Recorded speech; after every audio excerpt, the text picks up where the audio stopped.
The next step in our apron is pocket number 1.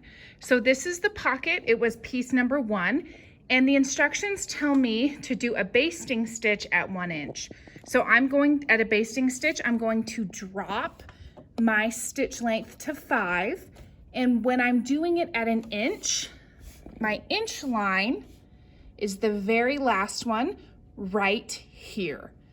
So I am going to line up my fabric, the end of my fabric right there.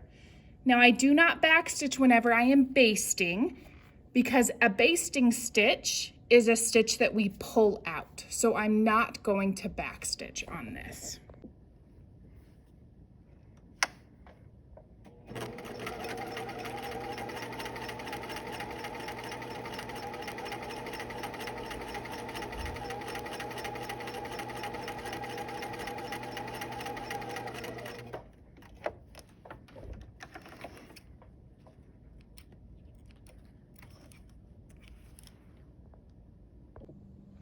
Okay, so my next step is to take this piece and I'm gonna fold it so that the top meets where that basting stitch was.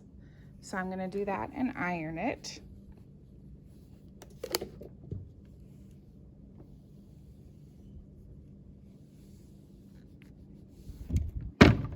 Then I'm gonna take it and I'm gonna fold it one more time, creating that casing.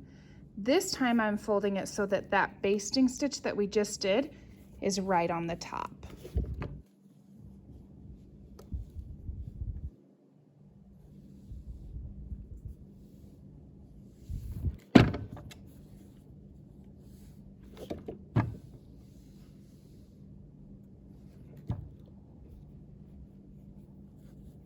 Okay, so you can see that I've stitched it, or that I've ironed it, so it's right there. So now I'm gonna go stitch it at 3/8.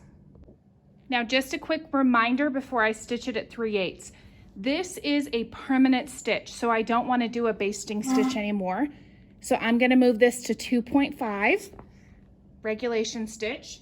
And for 3/8, I want to remember, so this red line is 5/8, the one before it is 4/8, and the one before that is 3/8. So it's going to be that line right there is my 3/8 of an inch seam allowance. And I do want a back stitch on this one. The next step is to remove my basting stitches. So I'm gonna take a seam ripper. That's also a seam ripper, it's just a different kind.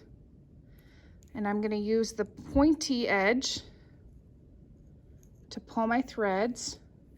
Then I can use my fingers to pull those threads out.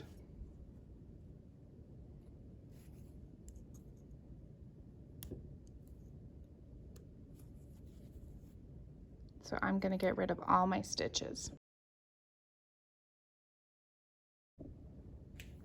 My next step is to sew basting lines on these corners, because we're gonna be turning our corners again. So I wanna turn my stitch length to 5 on my machine for a basting stitch, and I'm gonna be doing 5/8, which is the red line on my machine.